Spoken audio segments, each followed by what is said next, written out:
আমরা এখন যেটা নিয়ে আলোচনা করব সেটা হচ্ছে যে নন স্টেরয়েডাল অ্যান্টি ইনফ্ল্যামেটরি ড্রাগস যেগুলো রয়েছে, যেগুলোকে আমরা সাধারণ ভাষায় কি বলি যে ব্যথার ওষুধ। দোকানে গিয়ে বলি না যে একটা ব্যথার ওষুধ দিন।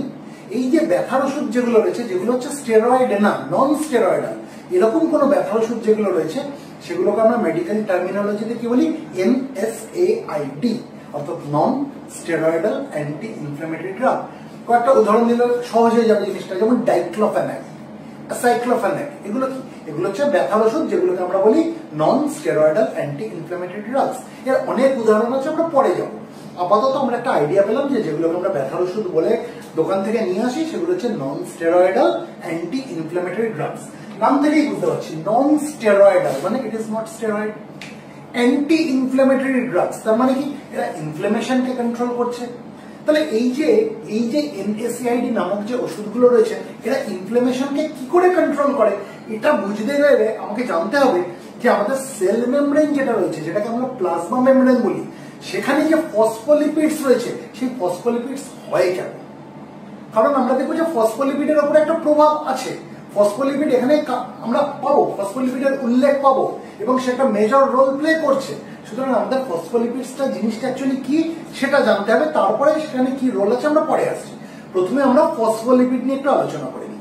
আমরা যদি অ্যানিমাল সেল মেমব্রেন দেখি বা প্লাজমা মেমব্রেন দেখি, এটা যদি একটা অ্যানিমাল সেল হয়, এই অ্যানিমাল সেলকে ঘিরে কি থাকে আমরা জানি? প্লাজমা মেমব্রেন, তাই তো?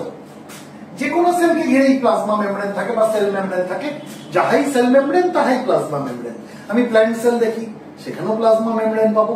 তার সঙ্গে আমি কি পাবো? একটা সেল ওয়াল পাবো, যেটা অ্যানিমাল সেলে পাবো না। কিন্তু অ্যানিমাল সেল বলি বা প্ল্যান্ট সেল বলি, একটা কিন্তু আমরা সেল মেমব্রেন বা প্লাজমা মেমব্রেন পাবো। তা আমি এটা একটা অ্যানিমাল সেল আঁকলাম। এখানে তাহলে আমরা সেল ওয়াল পাবো না, আমরা কি দেখতে পাবো? একটা প্লাজমা মেমব্রেন বা সেল মেমব্রেন রয়েছে। এবার এই যে আমি যে অ্যানিমাল সেলটা যে এঁকেছি, এখানে যে প্লাজমা মেমব্রেন, হ্যাঁ বলো,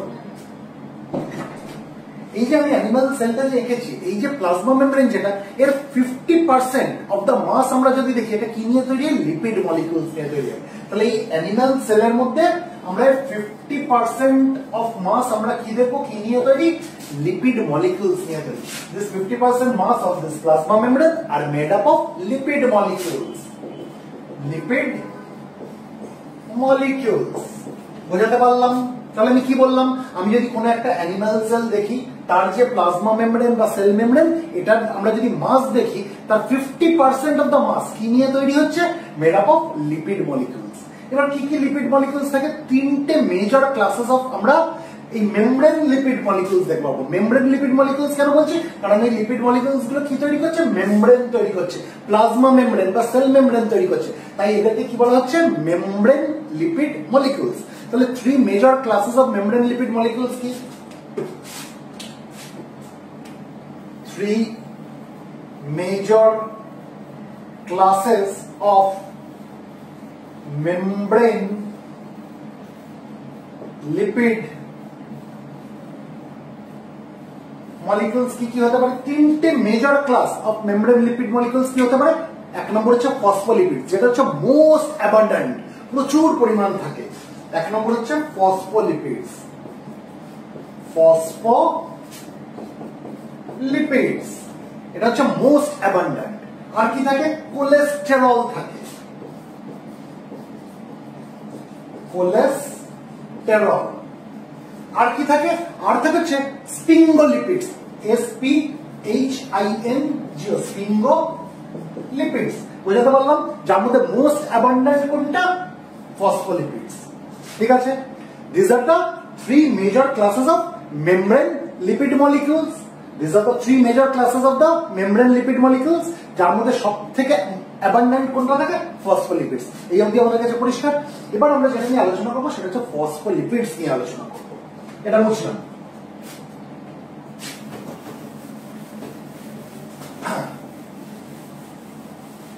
ফসফোলিপিড কেমন হয় এগুলো বলছি, তার কারণ আছে। ফসফোলিপিডের আমরা না দুটো লেয়ার দেখতে পাবো, বাই লেয়ার। একটা হচ্ছে এক্সটার্নাল ফেসিং একটা হাইড্রোফিলিক হেড দেখতে পাবো, একটা হচ্ছে ইন্টারনাল মানে ভেতর দিককার হাইড্রোফোবিক টেলস দেখতে পাবো। এবার হাইড্রোফিলিক আর হাইড্রোফোবিক এই কথার মানে কি? হাইড্রোফোবিক, হাইড্রো মানে জল, আর ফোবিক কথাটা এসেছে ফোবিয়া থেকে।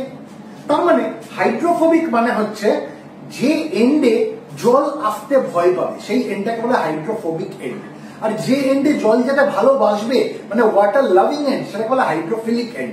তাহলে আমরা একটা ফসফোলিপিড দেখি কেমন হয়, তার আমরা কোনটা হাইড্রোফিলিক আর কোনটা হাইড্রোফোবিক বললাম সেটা আমি বুঝিয়ে দিচ্ছি।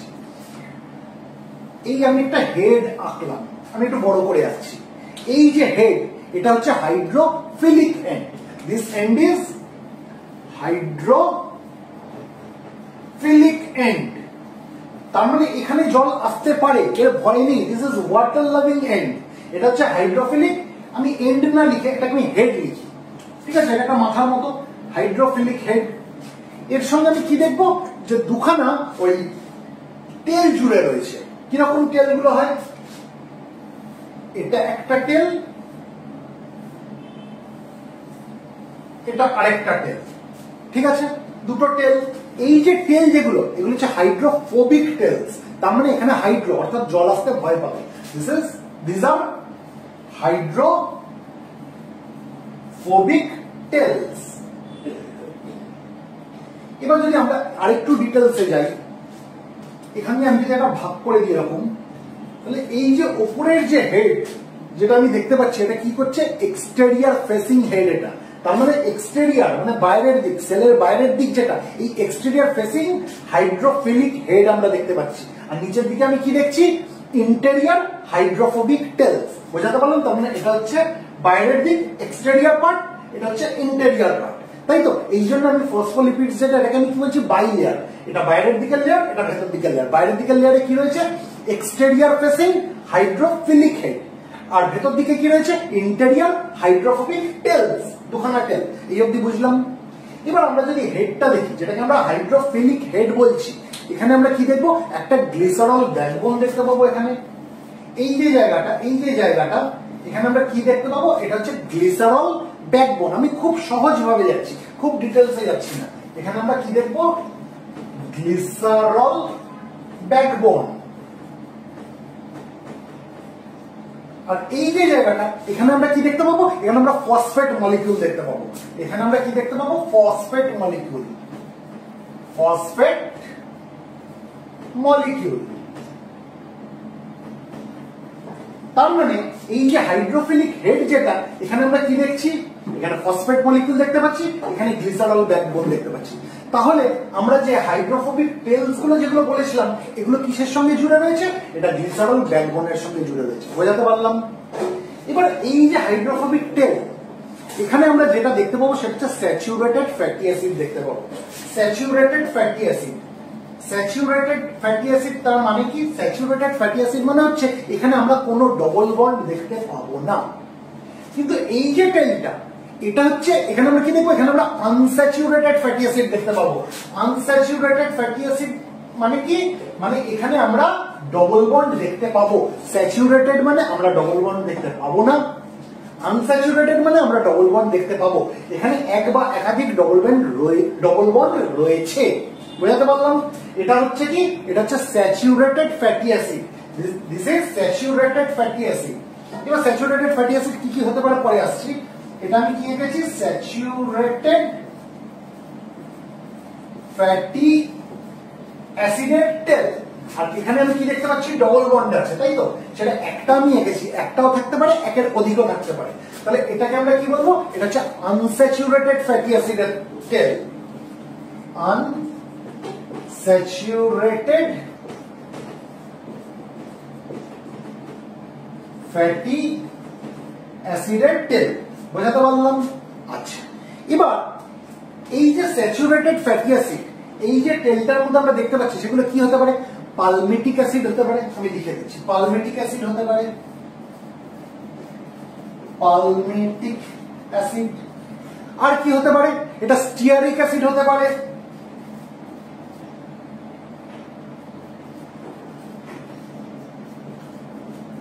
তাহলে এই যে পালমেটিক অ্যাসিড, এই যে স্টিয়ারিক অ্যাসিড, এগুলো কি, এগুলো হচ্ছে saturated fatty acid. This are saturated fatty acid, যেটা আমরা কোন তেলে দেখতে পাবো, আমরা এই তেলটায় দেখতে পাবো, স্যাচুরেটেড ফ্যাটি অ্যাসিডের তেলে দেখতে পাবো। আর যেখানে স্যাচুরেটেড ফ্যাটি অ্যাসিডের তেলটা এই গ্লিসারল ব্যাকবোনের সঙ্গে জুড়ে রয়েছে, এই জায়গাটাকে বলে SN1, এই জায়গাটাকে বলা হয় SN1। বোঝাতে পারলাম? আর এইদিকে আমরা কি দেখতে পাবো, আনস্যাচুরেটেড ফ্যাটি অ্যাসিডের টেল।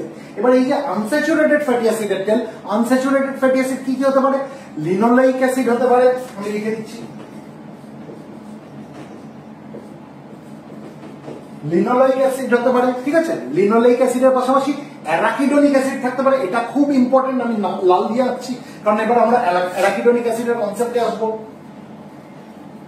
অ্যারাকিডোনিক অ্যাসিড হতে পারে, আর কি হতে পারে, ডোকোসা হেক্সানোইক অ্যাসিড হতে পারে, ডোকোসা হেক্সানোইক অ্যাসিড, ঠিক আছে। তার মানে আনস্যাচুরেটেড ফ্যাটি অ্যাসিডের মধ্যে আমরা কি পাচ্ছি, লিনোলেইক অ্যাসিড পেতে পারি, অ্যারাকিডোনিক অ্যাসিড পেতে পারি, বা ডোকোসা হেক্সানোইক অ্যাসিড পেতে পারি। So this are unsaturated fatty acid, ঠিক আছে। মানে আমরা এর মধ্যে কনসার্ন কোনটা নিয়ে, আমরা অ্যারাকিডোনিক অ্যাসিড নিয়ে কনসার্ন। আর এই যে তেলটা আনস্যাচুরেটেড ফ্যাটি অ্যাসিডের তেল, যেটা নাকি গ্লিসারল ব্যাকবোনের সঙ্গে লেগে রয়েছে, এটাকে আমরা বলবো SN2। এই পজিশনটাকে আমরা বলবো SN2। তার মানে আমরা এখানে দুটো পজিশন দেখছি, কি কি, একটা SN1 পজিশন, একটা SN2 পজিশন। SN1 পজিশন কোনটা, যেখানে আমরা স্যাচুরেটেড ফ্যাটি অ্যাসিডের টেলটাকে গ্লিসারল ব্যাকবোনের সাথে জুড়ে থাকতে দেখছি।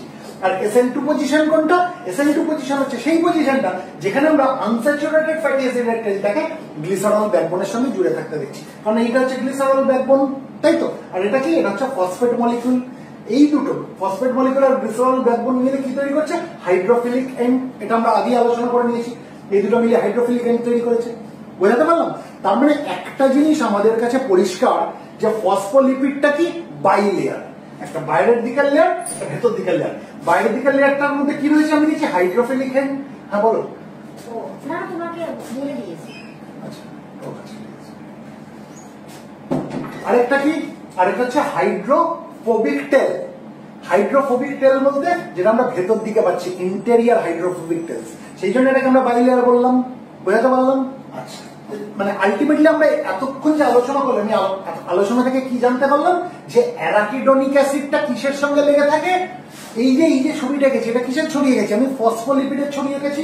এটা কি, পুরো জিনিসটা কি, এটা ফসফোলিপিড, ফসফোলিপিড, তাই তো। তাহলে এই পুরো ফসফোলিপিডের মধ্যে আমরা কি দেখতে পাচ্ছি, অ্যারাকিডোনিক অ্যাসিড লেগে রয়েছে, ঠিক আছে। এবার যখন ইনজুরি হয়, আমরা দেখবো যে একটা এনজাইমের প্রভাব পড়ে, যেটা হচ্ছে ফসফোলাইপেজ A2। আমরা পড়বো, ডিটেলসে পড়বো। যখন এই ফসফোলাইপেজ A2 নামক এনজাইম ফসফোলিপিডের উপরে প্রভাব ফেলবে, তখন কি হবে, এই ফসফোলিপিড থেকে অ্যারাকিডোনিক অ্যাসিড আলাদা হয়ে যাবে, ফ্রি অ্যারাকিডোনিক অ্যাসিড হয়ে যাবে, ঠিক আছে। এবার যখন এই অ্যারাকিডোনিক অ্যাসিডটা রিলিজ হয়ে গেল, ফসফোলিপিড থেকে যখন আলাদা হয়ে গেল, তখন দুটো জিনিস হতে পারে। কি হতে পারে, খুব অল্প সংখ্যক ক্ষেত্রে যেটা দেখা যায়, যে আবার এই অ্যারাকিডোনিক অ্যাসিড ফিরে এসে ফসফোলিপিডের সঙ্গে আবার লেগে গেল, গিয়ে সেল মেমব্রেনটাকে সে আবার ইনট্যাক্ট আগের মতো করে ফেললো। কিন্তু মেজরিটি অফ দ্য কেসেসে কি দেখা যায়, এই যে অ্যারাকিডোনিক অ্যাসিড যেটা আলাদা হয়ে গেছে, এর মেটাবলিজম হবে। আর এই যে মেটাবলিজম হচ্ছে মানে কি, এ আবার অন্য কোনো এনজাইমের প্রভাবে, মানে এর উপরে অ্যারাকিডোনিক অ্যাসিডের উপর অন্য কোনো এনজাইম প্রভাব ফেলবে, যেমন কক্স হতে পারে, মানে সাইক্লো অক্সিজেনেস, বা 5 লক্স হতে পারে, অর্থাৎ 5 লাইপোঅক্সিজেনেস। আমরা পরে ডিটেলসে পড়বো, এখন মনে হচ্ছে মাথার উপর দিয়ে যাচ্ছে। পরে যখন আমরা পেন মেকানিজমটা পড়বো, তখন জিনিসটা আমাদের কাছে ক্লিয়ার হয়ে যাবে। আপাতত কি জানলাম, অ্যারাকিডোনিক অ্যাসিড এটা কি হয়ে গেল, রিলিজ হয়ে গেল, কার থেকে, ফসফোলিপিডের থেকে। কিসের জন্য, যখন ফসফোলাইপেজ A2 নামক কোন এনজাইম, যখন ফসফোলাইপেজ A2, এই ফসফোলাইপেজ A2, যে কোনো শব্দের পেছনে ASE এই শব্দটা থাকা মানেই এটা হচ্ছে এনজাইম। এই ফসফোলাইপেজ A2 নামক এনজাইম যখন ফসফোলিপিডের উপরে প্রভাব ফেলবে, তখন অ্যারাকিডোনিক অ্যাসিড কি হয়ে যাবে, এই ফসফোলিপিড থেকে আলাদা হয়ে যাবে। অ্যারাকিডোনিক অ্যাসিডটা কিসের সঙ্গে জুড়ে ছিল, এই ফসফোলিপিডের এই SN2, তাই তো। এই SN2 নামক জায়গাটায় জুড়ে ছিল, তাহলে ওখান থেকে অ্যারাকিডোনিক অ্যাসিডটা আলাদা হয়ে যাবে। এবার যখন এই ফসফোলিপিড থেকে অ্যারাকিডোনিক অ্যাসিড যখন আলাদা হয়ে গেল, তখন কি হতে পারে, ও আলাদা হয়ে যাওয়ার পরে আবার ফিরে এসে ফসফোলিপিডের সঙ্গে লেগে যেতে পারে। কিন্তু সেটা খুব কম ক্ষেত্রে দেখা যায়। বেশিরভাগ ক্ষেত্রে কি দেখা যায়, যখন অ্যারাকিডোনিক অ্যাসিড আলাদা হয়ে গেল, তখন সেটার মেটাবলিজম হয়ে যাবে, অর্থাৎ অ্যারাকিডোনিক অ্যাসিডের উপরে অন্য কোনো এনজাইম তখন প্রভাব ফেলবে। সেটা কক্স হতে পারে, সেটা 5 লক্স হতে পারে, আমরা পরে সেটা পড়বো। কক্স মানে হচ্ছে সাইক্লো অক্সিজেনেস, আবার তারও আবার দুটো ভাগ হতে পারে, সাইক্লোঅক্সিজেনেস 1 বা সাইক্লোঅক্সিজেনেস 2, পরে পড়বো। আর কি বললাম, 5 লক্স, লক্স মানে হচ্ছে লাইপোঅক্সিজেনেস, 5 লাইপোক্সিজেনেসও হতে পারে। এই অবধি পরিষ্কার তো? তার মানে আমার এতক্ষণের আলোচনায় একটাই জিনিস ক্লিয়ার করার দরকার, সেটা হচ্ছে ফসফোলিপিড কেমন হয় আর ফসফোলিপিডের সঙ্গে অ্যারাকিডোনিক অ্যাসিড একসাথে লেগে থাকে। এবার এই অ্যারাকিডোনিক অ্যাসিড ফসফোলিপিডের থেকে আলাদা হয়ে যাবে, ঠিক আছে? তারপরে আমরা বাকিটা আমরা যখন NSAID এর মেকানিজম অফ অ্যাকশন করবো তখন ক্লিয়ার হবে, ঠিক আছে? এখন আমরা যেটা নিয়ে আলোচনা করবো সেটা হচ্ছে mechanism of action of non steroidal anti inflammatory drugs, যেটাকে আমরা শর্টে বলি NSAID।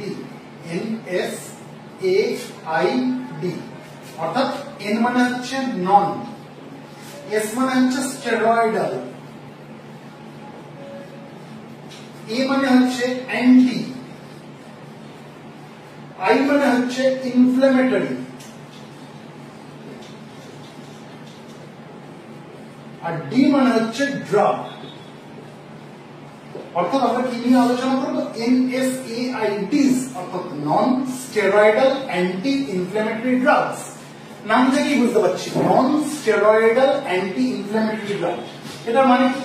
এটার মানে হচ্ছে এটা এমন এক ধরনের ওষুধ যেটা কি করে ইনফ্ল্যামেশনকে কন্ট্রোল করে, তাই অ্যান্টি ইনফ্ল্যামেটরি ড্রাগ। আর সেটা কিরকম? সেটা হচ্ছে নন স্টেরয়েডাল অর্থাৎ যেটা হচ্ছে স্টেরয়েড না। স্টেরয়েড না এরকম এক ধরনের ওষুধ যেটা ইনফ্ল্যামেশনকে কন্ট্রোল করে তাদেরকে বলা হয় নন স্টেরয়েডাল অ্যান্টি ইনফ্ল্যামেটরি ড্রাগস, শর্টে আমরা কি বলি NSAID। এবার আমরা তার মেকানিজম অফ অ্যাকশন নিয়ে আলোচনা করব। তাহলে আমি এটা বুঝছি। দেখো আমরা তো জানি যে আমাদের যে সেল থাকে, সেলের যে সেল মেমব্রেন যেটা থাকে, বা সেল মেমব্রেন বলতে পারি বা প্লাজমা মেমব্রেন বলতে পারি, এর একটা মেজর কম্পোনেন্ট হচ্ছে ফসফোলিপিড। মানে এটা যদি সেল হয়, এই সেলকে ঘিরে যে মেমব্রেনটা রয়েছে, যে সেল মেমব্রেন বা প্লাজমা মেমব্রেন, তার একটা মেজর কম্পোনেন্ট হচ্ছে ফসফোলিপিড। ফসফোলিপিড। এবার এই যে ফসফোলিপিড, এই ফসফোলিপিড এর মধ্যে কি থাকে? এর মধ্যে থাকে অ্যারাকিডোনিক অ্যাসিড। এই ফসফোলিপিডের মধ্যে থাকছে হচ্ছে অ্যারাকিডোনিক অ্যাসিড, ঠিক আছে? তার মানে আমরা কি বলতে পারি? Phospholipids contain arachidonic acid. এই ফসফোলিপিডের মধ্যে কি থাকছে? ইট কন্টেন্স, মানে ফসফোলিপিডের মধ্যে অনেক ফ্যাটি অ্যাসিড থাকে, তার মধ্যে অ্যারাকিডোনিক অ্যাসিডও থাকে। অ্যারাকিডোনিক অ্যাসিড, এই যে অ্যারাকিডোনিক অ্যাসিড যেটা ফসফোলিপিডের মধ্যে থাকছে, এই অ্যারাকিডোনিক অ্যাসিডটা কি? এটা হচ্ছে poly unsaturated 20 carbon fatty acid. অর্থাৎ অ্যারাকিডোনিক অ্যাসিড কি? এটা হচ্ছে এক ধরনের ফ্যাটি অ্যাসিড যার মধ্যে কটা কার্বন রয়েছে? 20টা কার্বন রয়েছে, এবং এটাকে আমরা পলি আনস্যাচুরেটেড বলছি। কেন আনস্যাচুরেটেড বলছি? কারণ এর মধ্যে ডবল বন্ড রয়েছে, একটা রয়েছে না, একটা থাকলে আমরা পলি বলতাম না। কেন পলি বলছি? কারণ এর মধ্যে 4খানা ডবল বন্ড রয়েছে। তাহলে এই অ্যারাকিডোনিক অ্যাসিড কি? অ্যারাকিডোনিক অ্যাসিড হচ্ছে পলি unsaturated polyunsaturated 20 carbon fatty acid। তার মানে অ্যারাকিডোনিক অ্যাসিড কি? ফ্যাটি অ্যাসিড যার মধ্যে 20টা কার্বন অ্যাটম রয়েছে, সেই জন্য এটাকে 20 কার্বন ফ্যাটি অ্যাসিড বলা হচ্ছে। এবং এটা পলি আনস্যাচুরেটেড। কেন পলি আনস্যাচুরেটেড? কারণ এর মধ্যে 4খানা ডবল বন্ডস আছে। বোঝাতে পারলাম? তার মানে আমরা এতক্ষণ কি আলোচনা করলাম? যে আমরা যদি সেল মেমব্রেন দেখি, সেল মেমব্রেনের একটা মেজর কম্পোনেন্ট কি? সেটা হচ্ছে ফসফোলিপিড। এবার এই ফসফোলিপিডের মধ্যে কি থাকে? অ্যারাকিডোনিক অ্যাসিড থাকে। এই অ্যারাকিডোনিক অ্যাসিড কি? Poly unsaturated 20 carbon fatty acid. এই অবধি আমরা বুঝে গেলাম। এবার ইনজুরি হলে কি হয় আমরা সেটা আলোচনা করব, এবং সেটার থেকে আমরা মুক্তি পাওয়ার জন্য, যখন ইনজুরি হচ্ছে সেই ইনফ্লামেশনটাকে কম করার জন্য NSAIDs কিভাবে কাজ করে সেটা নিয়ে আলোচনা করব। তাহলে ইনজুরির সময় কি হয় দেখা যাবে? ডিউরিং ইনজুরি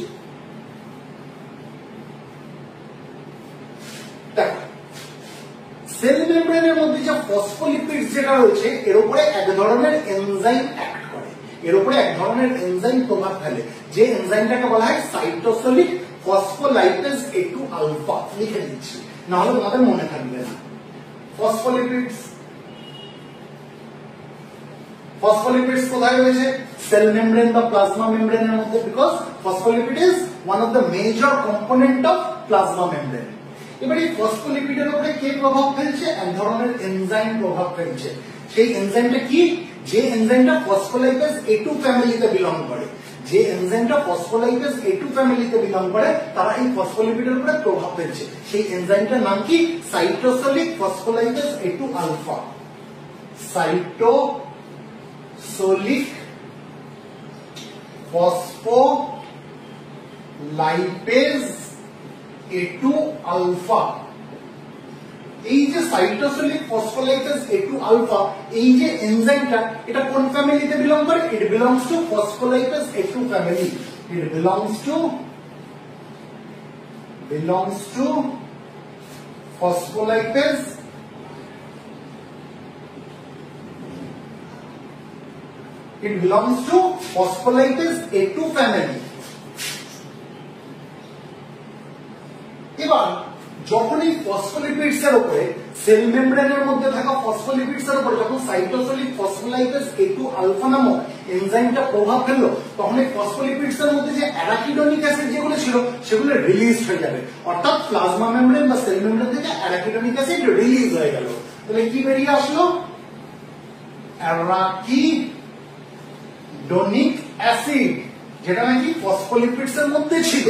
সেল মেমব্রেনের মধ্যে যে ফসফোলিপিডস থাকে তার মধ্যে কি বলেছি? অ্যারাকিডোনিক অ্যাসিড থাকে। যে ফসফোলিপিডস এর মধ্যে অনেক ফ্যাটি অ্যাসিড গোজা থাকে, তার মধ্যে অ্যারাকিডোনিক অ্যাসিডও গোজা থাকে।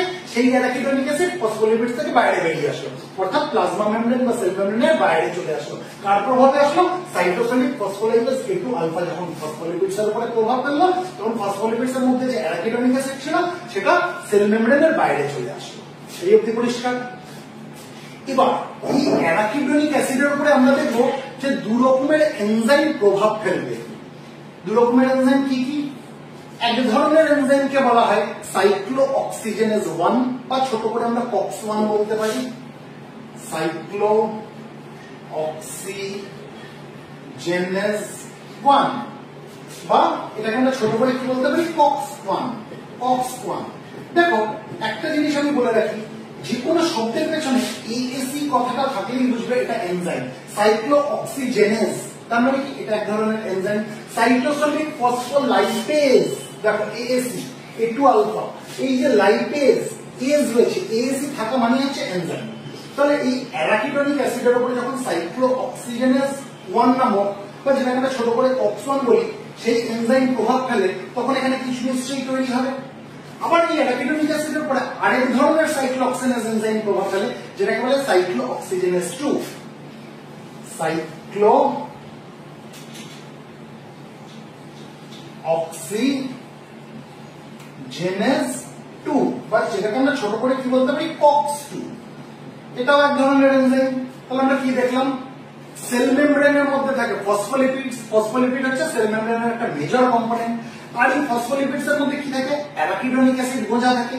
এবার যখন এই সেল মেমব্রেনের মধ্যে থাকা ফসফোলিপিডস এর উপরে সাইটোসোলিক ফসফোলাইপেজ A2 আলফা নামক এনজাইম প্রভাব ফেললো, তখন এই ফসফোলিপিডস এর ভেতর থেকে কি হয়ে যাবে?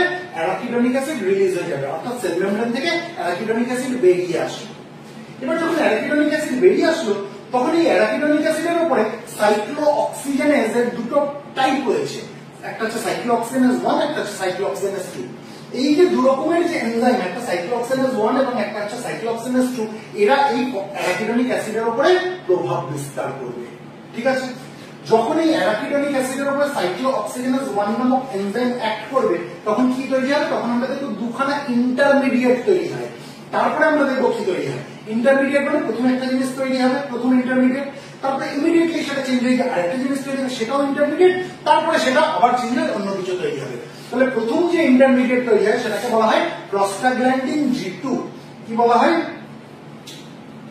প্রস্টাগ্ল্যান্ডিন G2, যেটাকে আমরা সহজ করে কি বলি? ছোট করে PGG2। প্রস্টাগ্ল্যান্ডিন G2 তৈরি হলো। এই যে প্রস্টাগ্ল্যান্ডিন G2 তৈরি হলো, এটা কি? এটা হচ্ছে ইন্টারমিডিয়েট। এটা ইমিডিয়েটলি কনভার্ট হয়ে যাবে প্রস্টাগ্ল্যান্ডিন H2 তে। It gets immediately converted to, আমি ছোট করে দিচ্ছি, প্রস্টাগ্ল্যান্ডিন H2 তে কনভার্ট হয়ে যাবে। ঠিক আছে? ইমিডিয়েটলি কনভার্ট হয়ে যাবে। এটাও কিন্তু একটা ইন্টারমিডিয়েট। আর এই যে প্রস্টাগ্ল্যান্ডিন G2 যে প্রস্টাগ্ল্যান্ডিন H2 তে কনভার্ট হলো, এটা কোন পাথওয়েতে হলো? যে পাথওয়েটা হলো সেটাকে বলে পার অক্সিডেশন পাথওয়ে। এটাকে বলা হয় পার অক্সিডেশন পাথওয়ে। ঠিক আছে? তাহলে এই যে দুটো ইন্টারমিডিয়েট তৈরি হলো, এই সেম জিনিস আমরা এদিকেও দেখতে পাবো। যখন অ্যারাকিডনিক অ্যাসিডের উপরে যখন সাইক্লোঅক্সিজেনেজ 2 নামক এনজাইম অ্যাক্ট করবে, তখন প্রথমে যে ইন্টারমিডিয়েটটা তৈরি হবে সেটা কি? Prostaglandin G2। এদিকে যেটা তৈরি হয়েছিল আমরা দেখলাম সেম জিনিস তৈরি হবে, এদিকেও তৈরি হবে প্রস্টাগ্ল্যান্ডিন G2। এবার এই যে প্রস্টাগ্ল্যান্ডিন G2 নামক যে ইন্টারমিডিয়েটটা তৈরি হলো, সেটা কি হবে?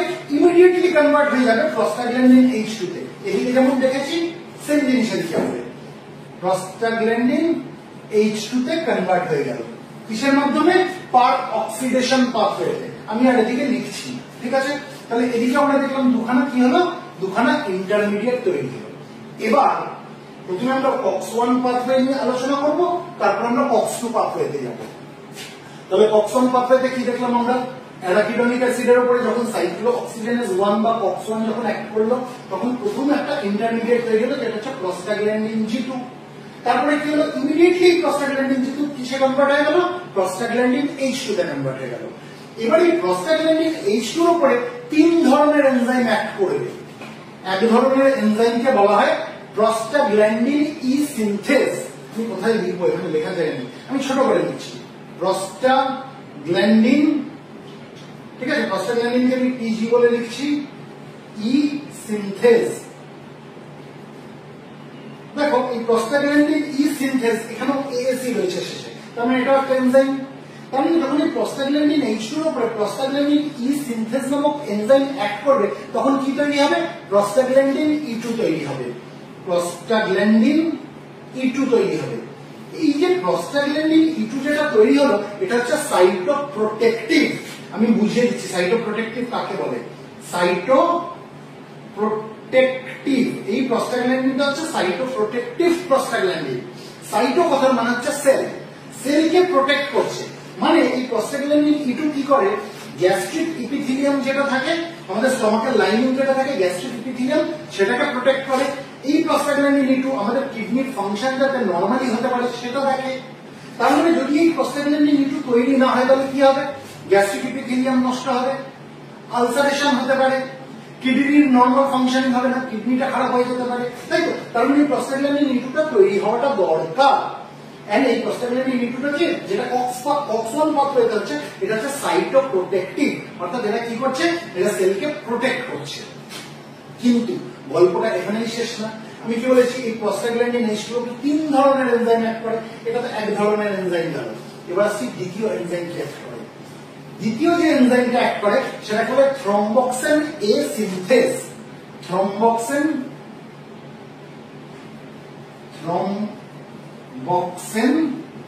A সিনথেজ, এটা এক ধরনের এনজাইম। দেখো ASE রয়েছে পেছনে।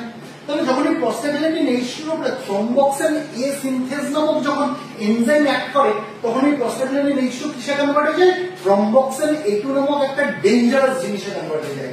থ্রম্বক্সেন A2, THRON, থ্রম্বক্সেন A2। কেন এই থ্রম্বক্সেন A2 কে আমি ডেঞ্জারাস বলছি? কারণ এই থ্রম্বক্সেন A2 যেটা তৈরি হলো, এটা হচ্ছে পোটেন্ট ভ্যাসোকনস্ট্রিক্টর, অর্থাৎ ব্লাড ভেসেলকে কি করে? কনস্ট্রিক্ট করে দেয়। ব্লাড ভেসেলের যে লিউমেনটা থাকে সেটাকে ছোট করে দেয়। এবং এই থ্রম্বক্সেন A2 হচ্ছে পোটেন্ট ভ্যাসোকনস্ট্রিক্টর, যার জন্য কি হয়ে যায়? ব্লাড ভেসেলের মধ্যে থ্রম্বাস ফর্ম করে যায়। থ্রম্বাস মানে কি? ব্লাড ক্লট ফর্ম করে যায়, যার জন্য কি হয়? কার্ডিওভাস্কুলার কমপ্লিকেশনের রিস্ক অনেক বেড়ে যায়। তাহলে যখন এই প্রস্টাগ্ল্যান্ডিন H2 এর উপরে যখন থ্রম্বক্সেন A2 সিনথেজ প্রভাব বিস্তার করছে, তখন এই প্রস্টাগ্ল্যান্ডিন H2 কিসে কনভার্ট হয়ে যায়? এই প্রস্টাগ্ল্যান্ডিন H2 তখন থ্রম্বক্সেন A2 তে কনভার্ট হয়ে যায়, যেটা হচ্ছে একটা ডেঞ্জারাস জিনিস। কেন? Because it is a potent vasoconstrictor. এটা কি তৈরি করতে পারে? থ্রম্বাস তৈরি করতে পারে, অর্থাৎ ব্লাড ক্লট তৈরি করতে পারে ব্লাড ভেসেলস এর মধ্যে। তার মানে কি? কার্ডিওভাস্কুলার রিস্ক বেড়ে গেল, কার্ডিওভাস্কুলার কমপ্লিকেশনের রিস্ক অনেক বেড়ে গেল, তাই তো? তাহলে এটা তৈরি হওয়াটা উচিত না, কিন্তু কিছু করার নেই, তৈরি হচ্ছে। আবার এই প্রস্টাগ্ল্যান্ডিন H2 এর উপরে আরেক ধরনের এনজাইম অ্যাক্ট করে। আমি কি বলেছি? প্রস্টাগ্ল্যান্ডিন H2 এর উপরে তিন ধরনের এনজাইম অ্যাক্ট করে। একটা এনজাইম আমরা আলোচনা করে নিয়েছি, প্রস্টাগ্ল্যান্ডিন A সিনথেজ। দ্বিতীয় এনজাইম আমরা আলোচনা করে নিলাম, থ্রম্বক্সেন A2 সিনথেজ। এবার তিন নম্বর যে এনজাইম এই প্রস্টাগ্ল্যান্ডিন H2 এর উপরে অ্যাক্ট করে, তার নাম হচ্ছে প্রস্টাসাইক্লিন সিনথেজ। এটার নাম হচ্ছে প্রস্টাসাইক্লিন সিনথেজ। এবার যখন এই প্রস্টাগ্ল্যান্ডিন H2 এর উপরে প্রস্টাসাইক্লিন সিনথেজ নামক এনজাইম অ্যাক্ট করছে, দেখো ASE রয়েছে, তার মানে এটাও এনজাইম। যখন প্রস্টাসাইক্লিন সিনথেজ নামক এনজাইম অ্যাক্ট করছে তখন কি তৈরি হচ্ছে? তখন প্রস্টাসাইক্লিন তৈরি হচ্ছে। তখন যেটা তৈরি হচ্ছে প্রস্টাসাইক্লিন। এই যে প্রস্টাসাইক্লিন যেটা তৈরি হলো এটাকে প্রস্টাগ্ল্যান্ডিন I2 বলা হয়। This is also called prostaglandin I2। এবার মজার ব্যাপার হচ্ছে যে ভাগ্যিস এই প্রস্টাসাইক্লিন তৈরি হয়েছে বা প্রস্টাগ্ল্যান্ডিন I2 তৈরি হয়েছে। কেন? কারণ এই প্রস্টাসাইক্লিন কি করবে? এই থ্রম্বোক্সিন A2 নামক যে ডেঞ্জারাস জিনিসটা তৈরি হয়েছিল তার কাজকে কিছুটা হলেও কমিয়ে দেবে। এই থ্রম্বোক্সিন A2 কি বলেছে? Potent vasoconstrictor. প্রস্টাসাইক্লিন ঠিক তার উল্টো, এটা হচ্ছে ভ্যাসোডায়ালেটর। তাহলে থ্রম্বোক্সিন A2 যত বেশি তৈরি হবে তত কি হবে? ভ্যাসোকনস্ট্রিকশন হবে, ব্লাড ভেসেলস গুলো কনস্ট্রিক্ট হয়ে যাবে, প্রস্টাসাইক্লিন সেটাকে বাধা দেবে। প্রস্টাসাইক্লিন কি করবে? ভ্যাসোডায়ালেটর। এই থ্রম্বোক্সিন A2 যত তৈরি হবে তত কি তৈরি হবে? থ্রম্বাস তৈরি হবে, ব্লাড ক্লট তৈরি হবে ব্লাড ভেসেলস এর মধ্যে। প্রস্টাসাইক্লিন কি করবে? ঠিক তার কাজটাকে উল্টো করে দেবে। প্রস্টাসাইক্লিন যত তৈরি হবে তত কি দেখাবে? It shows anti thrombotic effect, অর্থাৎ থ্রম্বাস তৈরি হতে দেবে না। অর্থাৎ থ্রম্বোক্সিন A2 যে কাজ করবে প্রস্টাসাইক্লিন ঠিক তার উল্টো কাজ করবে। তাই এরা দুজনে মিলে জিনিসটাকে ব্যালেন্স করে যাতে কোনো ক্ষতি না হয়। তাহলে এটা হচ্ছে সাইক্লোঅক্সিডেনেজ 1 পাথওয়েতে কি হয় আমরা শিখে গেলাম। এবার আসছে সাইক্লোঅক্সিডেনেজ 2 পাথওয়েতে কি হয়।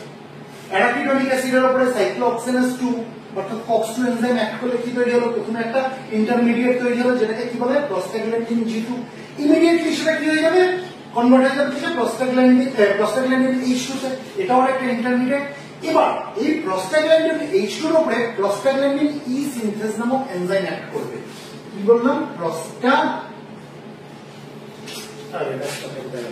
Prostaglandin E সিনথেজ।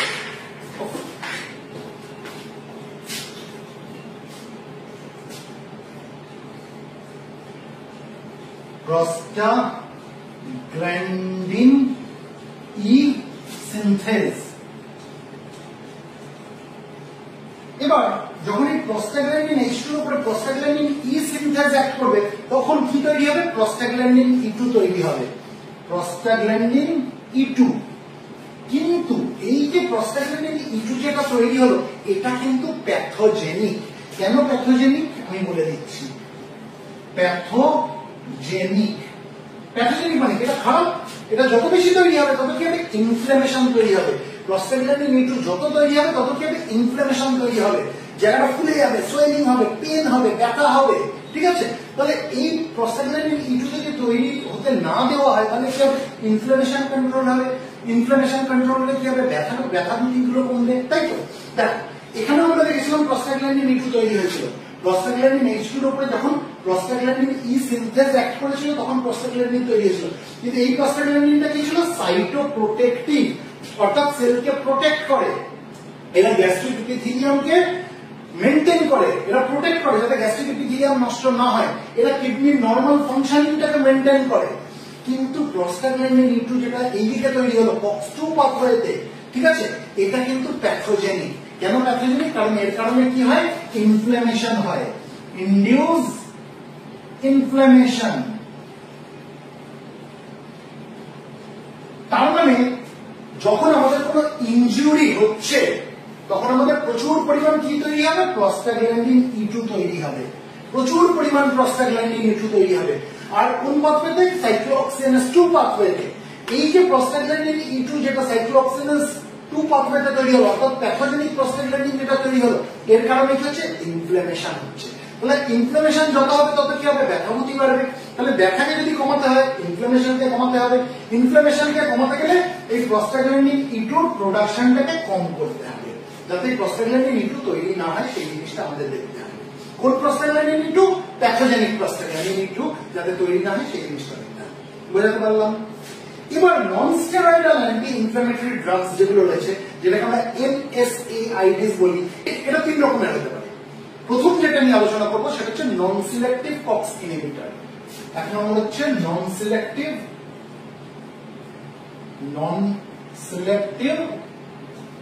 COX inhibitor. দেখো নাম থেকেই বুঝতে পারছি নন সিলেক্টিভ কক্স ইনহিবিটর, তার মানে এরা কাকে ইনহিবিট করছে? কক্স কে ইনহিবিট করছে, কক্স নামক এনজাইমকে ইনহিবিট করছে। তারা কক্স 1 কেও ইনহিবিট করছে, তারা কক্স 2 কেও ইনহিবিট করছে। এবার কক্স 2 যদি ইনহিবিটেড হয়ে যায় তাহলে কি হলো? ভালো হলো। কেন ভালো হলো? কারণ এই পুরো পাথওয়েটার মধ্যে যে জিনিসগুলো হচ্ছিল সেটা হবে না, তাহলে এই প্যাথোজেনিক প্রস্টাগ্ল্যান্ডিনটা তৈরি হবে না, প্যাথোজেনিক প্রস্টাগ্ল্যান্ডিন E2 তৈরি হবে না, প্যাথোজেনিক প্রস্টাগ্ল্যান্ডিন E2 তৈরি না হলে ইনফ্লামেশন হবে না, ইনফ্লামেশন না হলে ব্যথাভূতি হবে না। গুড। তাহলে সাইক্লোঅক্সিনেজ 2 কে যখন ইনহিবিট করছে এই নন সিলেক্টিভ কক্স ইনহিবিটর নামক যে NSAIDs যেগুলো রয়েছে, তাহলে কি হবে? এই প্যাথোজেনিক প্রস্টাগ্ল্যান্ডিন E2 তৈরি হবে না, ইনফ্লামেশনও হবে না, ব্যথাটাও কমবে। Very good. কিন্তু এর একটা খারাপ দিক হচ্ছে এই সাইক্লোঅক্সিজেনেজ 2 অর্থাৎ কক্স 2 কে ইনহিবিট করার সঙ্গে সঙ্গে এই কক্স 1 কেও ইনহিবিট করে দিচ্ছে, কারণ এটা হচ্ছে নন সিলেক্টিভ। এরা সিলেক্ট করতে পারে না যে আমি কক্স 2 কে ইনহিবিট করব না কক্স 1 কে ইনহিবিট করব, এরা দুটোকে ইনহিবিট করে দিচ্ছে নন সিলেক্টিভ। কক্স 2 কে ইনহিবিট করছে, খুব ভালো, ভালো, এটা দরকার ছিল। কিন্তু কক্স 1 ও ইনহিবিটেড হয়ে যাচ্ছে। এবার কক্স 1 যদি ইনহিবিটেড হয়ে যায় তাহলে এই যে ভালো প্রস্টাগ্ল্যান্ডিন, যেটা প্রস্টাগ্ল্যান্ডিন E2, যেটা সাইটোপ্রোটেক্টিভ প্রস্টাগ্ল্যান্ডিন E2, এটা ইনহিবিটেড হয়ে যাচ্ছে। এবার এটা ইনহিবিটেড হয়ে গেলে কি হবে? এর কাজ কি ছিল? গ্যাস্ট্রিক এপিথেলিয়ামটাকে মেইনটেইন করা, তাই তো? গ্যাস্ট্রিক এপিথেলিয়ামটাকে প্রোটেক্ট করা। তাহলে গ্যাস্ট্রিক এপিথেলিয়াম আর প্রোটেক্ট হতে পারছে না, স্টমাকের যে লাইনিং, যে এপিথেলিয়াল লাইনিং যেটা, সেটা প্রোটেক্টেড থাকতে পারছে না, আলসারের চান্স হচ্ছে। আবার এই সাইটোপ্রোটেক্টিভ প্রস্টাগ্ল্যান্ডিন E2 কি ছিল? কিডনির যাতে নরমাল ফাংশনিং সেদিকটা দেখছিল। তাহলে এই সাইক্লোঅক্সিনেজ 1 পাথওয়ে যদি ইনহিবিটেড হয়ে যায় নন সিলেক্টিভ কক্স ইনহিবিটর ব্যবহার করার জন্য, তাহলে এই সাইটোপ্রোটেক্টিভ প্রস্টাগ্ল্যান্ডিন তৈরি হবে না, তাহলে কিডনির যে নরমাল ফাংশনিং সেটাও ঠিকঠাক হবে না। তবে আলটিমেটলি কি হলো? আমরা এই কারণে বলে থাকি যে ব্যথার ওষুধ বেশি খেতে নেই। ব্যথার ওষুধ বেশি খেলে কি হবে? আলসার হতে পারে। ব্যথার ওষুধ বেশি খেলে কি হতে পারে? কিডনি নষ্ট হয়ে যেতে পারে। আমরা বলি এটা হচ্ছে তার কারণ। তাহলে নন সিলেক্টিভ কক্স ইনহিবিটর কি করছে? সাইক্লোঅক্সিনেজ 2 কেও ইনহিবিট করছে, আবার সাইক্লোঅক্সিনেজ 1 কেও ইনহিবিট করছে। দু ধরনের এনজাইমকে ইনহিবিট করে দিচ্ছে। কক্স 2 কে ইনহিবিট করছে, খুব ভালো, কারণ প্যাথোজেনিক প্রস্টাগ্ল্যান্ডিন ইনহিবিটেড হয়ে যাচ্ছে, ইনফ্লামেশন কন্ট্রোল হয়ে যাচ্ছে। কিন্তু at the same time cyclooxygenase 1 কে ইনহিবিট করার জন্য এই যেটা সাইটোপ্রোটেক্টিভ প্রস্টাগ্ল্যান্ডিন, যেটা গুড প্রস্টাগ্ল্যান্ডিন, ভালো প্রস্টাগ্ল্যান্ডিন, সেটা ইনহিবিটেড হয়ে যাচ্ছে। সেটা ইনহিবিটেড হয়ে গেলে কি হয়ে যাচ্ছে? গ্যাস্ট্রিক এপিথেলিয়ামটা নষ্ট হয়ে যাচ্ছে, গ্যাস্ট্রিক এপিথেলিয়াম আর প্রোটেকশন পাচ্ছে না, সেটা আলসারের চান্স হতে পারে এবং কিডনিটাও নষ্ট হয়ে যেতে পারে। কিডনি নরমাল ফাংশনিংটাও কিন্তু হ্যাম্পার হচ্ছে, তাই তো? কিন্তু এই নন সিলেক্টিভ কক্স ইনহিবিটরের একটা ভালো দিক আছে। কি ভালো দিক আছে?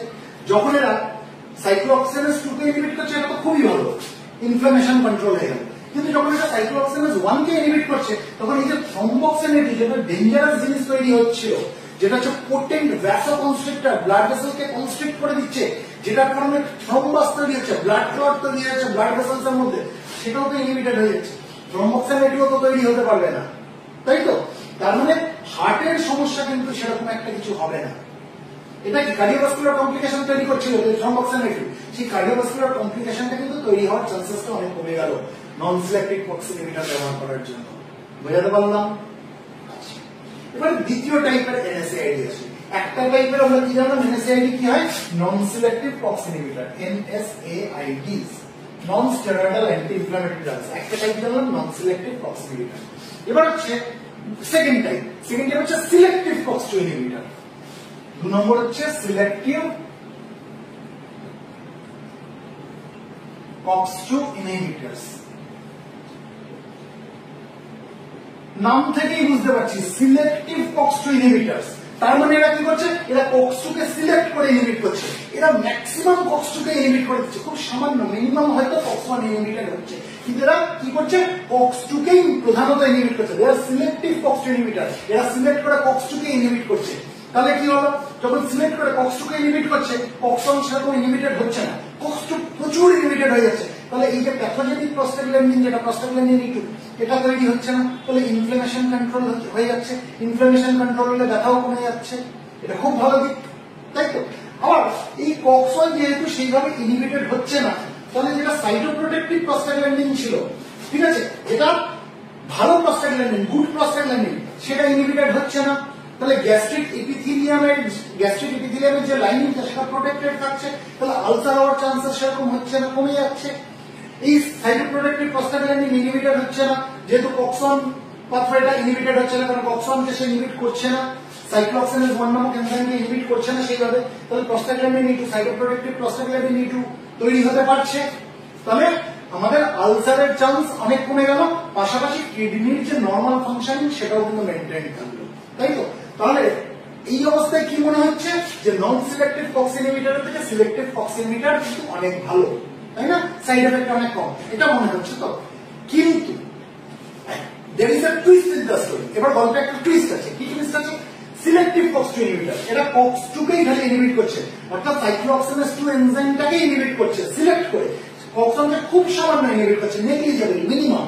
কক্স2 কে ইনহিবিট করছে, ভেরি গুড, প্যাথোজেনিক প্রস্টাগ্ল্যান্ডিন তৈরি হচ্ছে না, ইনফ্লামেশন কন্ট্রোল হয়ে যাচ্ছে, ব্যথাভূতি কমে যাচ্ছে। কিন্তু যেহেতু সাইক্লোঅক্সিনেজ 1 ইনহিবিটর হচ্ছে না, থ্রম্বোক্সিন A2 তৈরিটা কি বন্ধ হচ্ছে?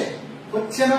এই থ্রম্বোক্সিন A2 ডেঞ্জারাস, পোটেন্ট ভ্যাসোকনস্ট্রিক্টর, এরা কি তৈরি করে? এদের জন্য থ্রম্বাস ফর্ম হয়, অর্থাৎ ব্লাড ক্লট ফর্ম হয়, ব্লাড ভেসেলসের মধ্যে কার্ডিওভাস্কুলার কমপ্লিকেশনের রিস্ক অনেক বেড়ে যায়। তাহলে থ্রম্বোক্সিন A2 যখন ইনহিবিটেড হচ্ছে না, তখন হচ্ছে কার্ডিওভাস্কুলার কমপ্লিকেশনের রিস্ক অনেক বেড়ে গেল।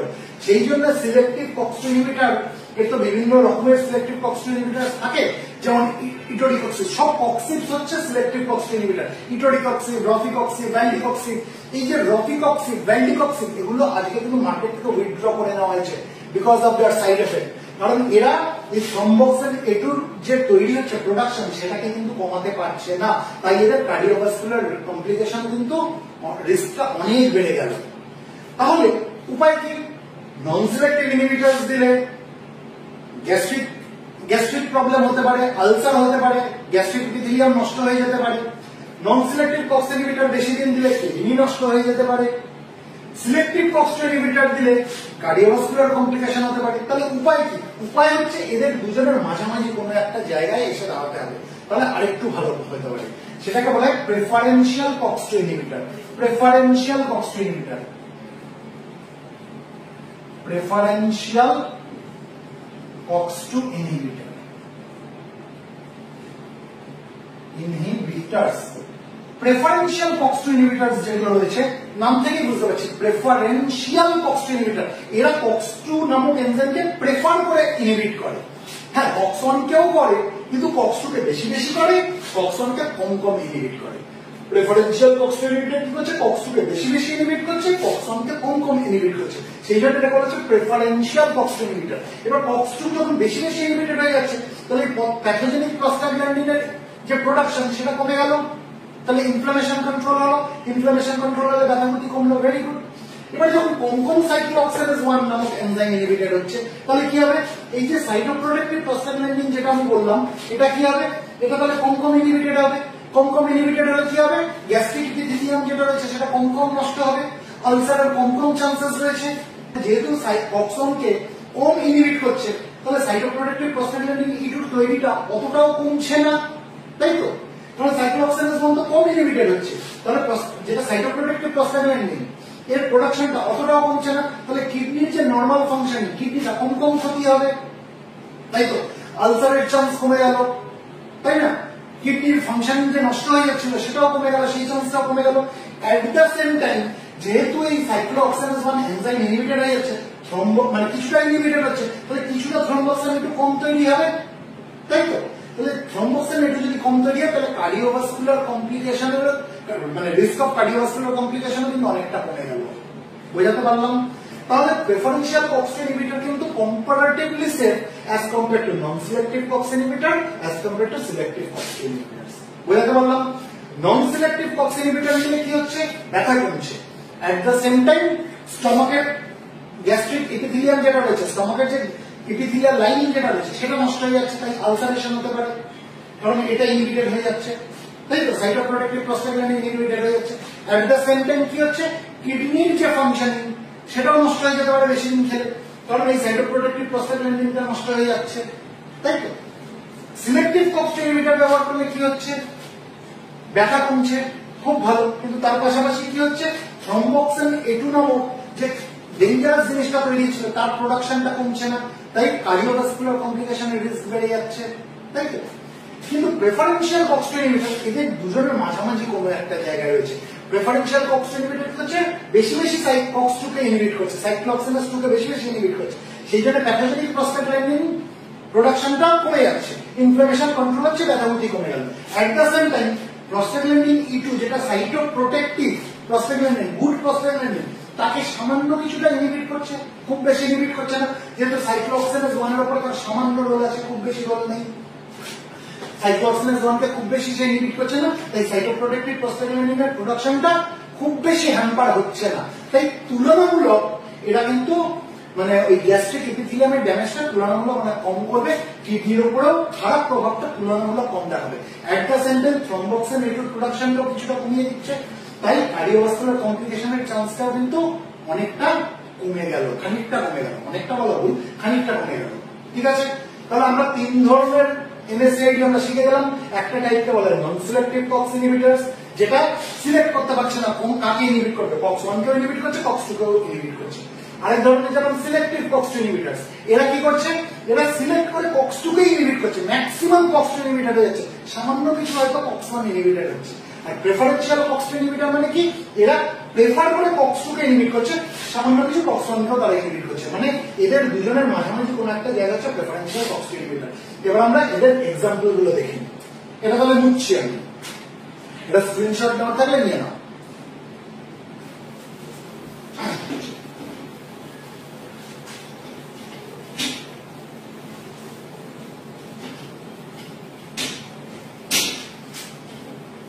আমরা যদি নন সিলেক্টিভ কক্স ইনহিবিটরস এর উদাহরণ দিই, নন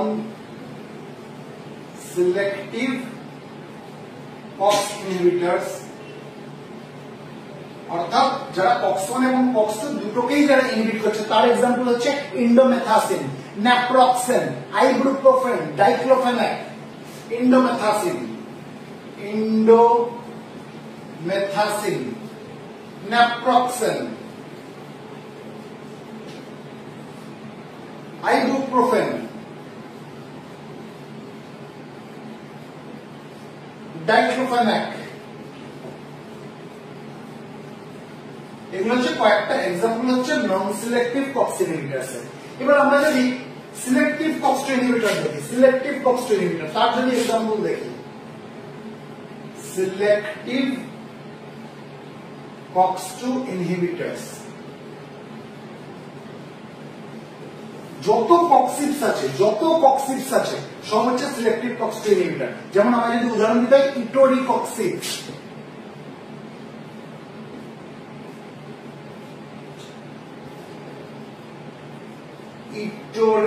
ইটোরিকক্সিব, দেখো কক্সিব রয়েছে, ইটোরিকক্সিব।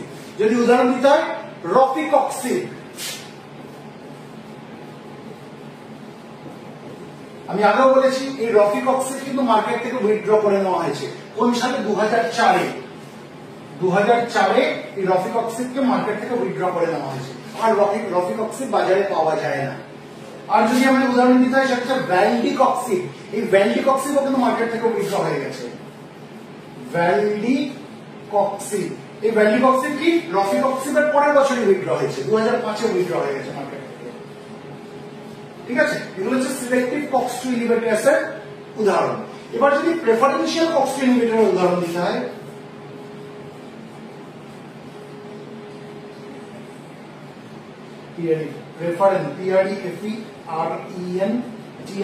প্রেফারেন্সিয়াল কক্স 2 ইনহিবিটরস,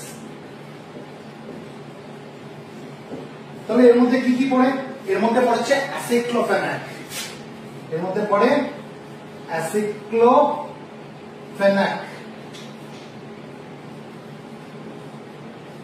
এর মধ্যে পড়ে ইটোডোল্যাক, এগুলো হচ্ছে প্রেফারেন্সিয়াল কক্স 2 ইনহিবিটর। তার মানে নন সিলেক্টিভ কক্স ইনহিবিটর যেগুলো রয়েছে ইন্ডোমেথাসিন, ন্যাপ্রক্সেন, আইবুপ্রোফেন, ডাইক্লোফেনাক, এরা কি করবে, এরা গ্যাস্ট্রিক কমপ্লিকেশনের চান্স বাড়িয়ে দেবে। এগুলো যদি বেশি পরিমাণ নেওয়া হয় কি হবে, আলসারেশনের চান্সেস হয়ে যাবে, তার পাশাপাশি কিডনির সমস্যা দেখা দেবে। যদি সিলেক্টিভ কক্স 2 ইনহিবিটর বেশি পরিমাণে নেওয়া হয় তাহলে কি হবে, হয়তো গ্যাস্ট্রিক কমপ্লিকেশন কম হলো, তার আলসারের চান্সেস কম হলো, কিন্তু তার কার্ডিওভাস্কুলার কমপ্লিকেশন বেড়ে যাবে। কিন্তু আমরা যদি প্রেফারেন্সিয়াল কক্স 2 ইনহিবিটর নিই, এটা একটা ব্যালেন্স মেইনটেইন করছে বিটুইন এফিকেসি এন্ড সেফটি। ঠিক আছে, এফিকেসি আর সেফটির মধ্যে একটা ব্যালেন্স দরকার, সেই ব্যালেন্সটাকে মেইনটেইন করছে প্রেফারেন্সিয়াল কক্স ইনহিবিটর। মানে এতে অতটাও সাইড এফেক্ট হবে না, কিন্তু কাজটাও আমরা বেশ ভালো মতো পাবো। তাহলে প্রেফার যদি করতে হয় ব্যথার ওষুধ দেওয়ার জন্য, it's better to go for preferential Cox inhibitor. ঠিক আছে, এবার কারুর যদি কার্ডিওভাস্কুলার কমপ্লিকেশন বেশি থাকে, তাকে আমরা কখনোই এই সিলেক্টিভ কক্স ইনহিবিটরস দিতে পারবো না। ঠিক আছে, কারণ যদি প্রচন্ড রকমের গ্যাস্ট্রিক ইরিটেশন থাকে, প্রচন্ড রকমের গ্যাস্ট্রিক কমপ্লিকেশন থাকে, কিন্তু তাকে ব্যথার ওষুধ দিতে হবে, তাকে নন স্টেরয়েডাল অ্যান্টি ইনফ্ল্যামেটরি ড্রাগস দিতে হবে, তাকে আমরা নন সিলেক্টিভ কক্স ইনহিবিটর দিতে পারবো না। It's better to go for selective Cox inhibitor. কারণ এতে কিন্তু গ্যাস্ট্রিক কমপ্লিকেশন হওয়ার চান্সেস কম রয়েছে, তাই তো? সেই জন্য সিলেক্টিভ কক্স ইনহিবিটর দেবো। আর আমি যদি না জানি যে তার কোনো গ্যাস্ট্রিক কমপ্লিকেশন আছে কিনা, তার কোনো কার্ডিওভাস্কুলার কমপ্লিকেশন আছে কিনা, তার কিডনির সমস্যা আছে কিনা, কিন্তু পেশেন্ট এমন অবস্থায় এসছে তাকে নন স্টেরয়েডাল অ্যান্টি ইনফ্ল্যামেটরি ড্রাগ দিতে হবে, তার ইনফ্লামেশনকে কন্ট্রোল করতে হবে, ব্যথাকে কন্ট্রোল করতে হবে, আমার কাছে প্রেফার্ড চয়েস কোনটা? প্রেফারেন্সিয়াল কক্স 2 ইনহিবিটরস, অর্থাৎ অ্যাসিক্লোফেনেক, ইটোডোলেক, এই জাতীয় ওষুধগুলো আমাকে প্রেফার করতে হবে। Hope I can make myself clear. তাহলে আমাদের কি নন স্টেরয়েডাল অ্যান্টি ইনফ্ল্যামেটরি ড্রাগস, নন স্টেরয়েডাল অ্যান্টি ইনফ্ল্যামেটরি ড্রাগস এর কনসেপ্ট আশা করি আমাদের কাছে কিন্তু এতক্ষণে পুরো পরিষ্কার হয়ে গেছে। আমরা কিন্তু এতক্ষণে অলরেডি কক্স পাথওয়েটা বুঝে গেছি, অর্থাৎ সাইক্লোঅক্সিজেনাস পাথওয়ে বুঝে গেছি, এবং সেখান থেকে কি করে ইনফ্ল্যামেশন হচ্ছে, সেই ইনফ্ল্যামেশনকে কন্ট্রোল করে আমরা কি করে ব্যথা বেদনাকে কম করতে পারছি সেটা আমরা বুঝে গেছি। মানে NSAIDs যেগুলো রয়েছে, নন স্টেরয়েডাল অ্যান্টি ইনফ্ল্যামেটরি ড্রাগস, তার মেকানিজম অফ অ্যাকশন বুঝে গেছি। এবার সাইক্লোঅক্সিজেনাস পাথওয়ের পাশাপাশি আমি আরেকটা পাথওয়ের কথা বলেছিলাম, সেটা কি? সেটা হচ্ছে 5-LOX পাথওয়ে, অর্থাৎ 5-লাইপোক্সিজেনাস পাথওয়ে।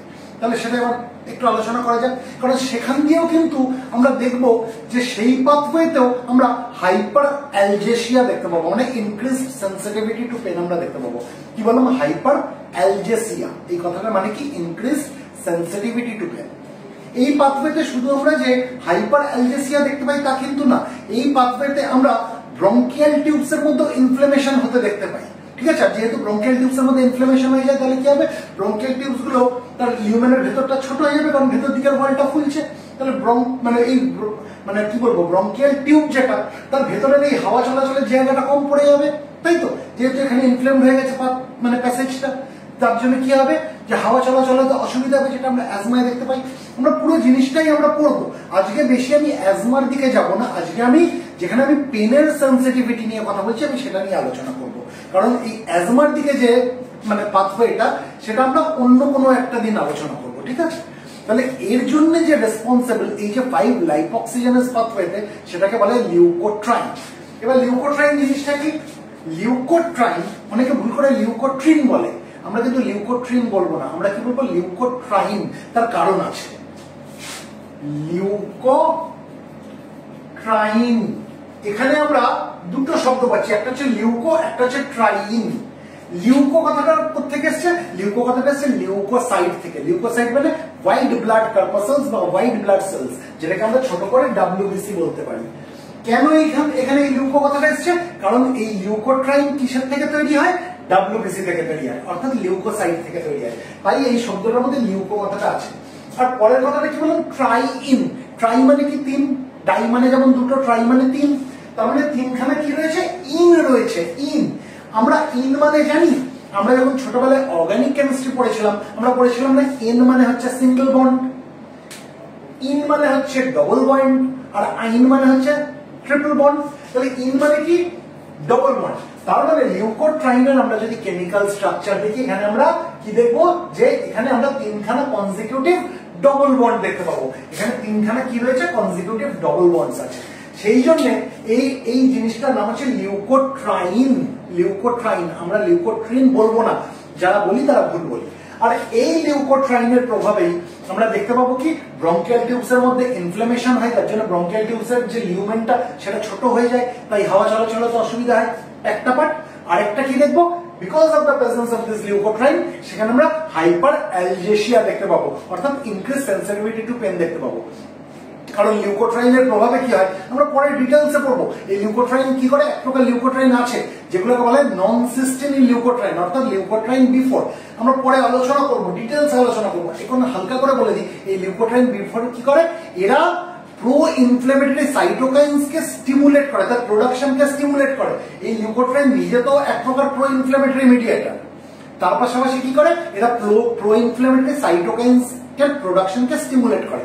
তার পাশাপাশি এরা কি করে, এরা নিউট্রোফিলসকে মানে রিক্রুট করে এবং তাকে অ্যাক্টিভেট করে, যার কারণে আলটিমেটলি কি হয়, টিস্যুতে ইনফ্লামেশন হয়, টিস্যুর মধ্যে ড্যামেজ হয় এবং যার থেকে কি হয় একটা পেনের সেনসিটিভিটি আসে, যেটাকে আমরা বলি hyperalgesia, increased sensitivity to pain. আমরা পরে আসছি এগুলো। আগে আমরা কি বুঝলাম, এর জন্য দায়ীকে লিউকোট্রাইন। এবার এই লিউকোট্রাইন কিভাবে তৈরি হচ্ছে, যে পাথওয়েতে লিউকোট্রাইন তৈরি হয় সেটাকে বলে 5 লক্স পাথওয়ে, অর্থাৎ 5 লাইপোক্সিজেনাস পাথওয়ে। এবার সেটা নিয়ে আলোচনা করছি।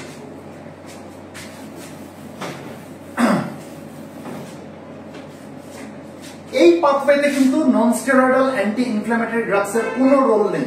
নন স্টেরয়েডাল অ্যান্টি ইনফ্ল্যামেটরি ড্রাগ শুধুমাত্র কক্স পাথওয়েতে কাজ করে, অর্থাৎ সাইক্লোঅক্সিজেনাস পাথওয়েতে কাজ করে। কিন্তু এই লক্স পাথওয়ের উপরে অর্থাৎ 5 লাইপোক্সিজেনাস পাথওয়ের উপরে এনএসএআইডি এর কোনো রোল নেই। এবার আমরা কি শিখেছি, সেল মেমব্রেন কি দিয়ে তৈরি হয়, ফসফোলিপিডস দিয়ে তৈরি হয়। এটা যদি একটা সেল হয়, এটা যদি সেল মেমব্রেন হয় বা প্লাজমা মেমব্রেন হয়, এটা কি দিয়ে তৈরি হয়, ফসফোলিপিডস। ফসফোলিপিডস, ঠিক আছে। এই ফসফোলিপিডস এর উপরে আমরা কি শিখেছি যে ফসফোলিপিডের মধ্যে কি থাকে, অ্যারাকিডোনিক অ্যাসিড থাকে।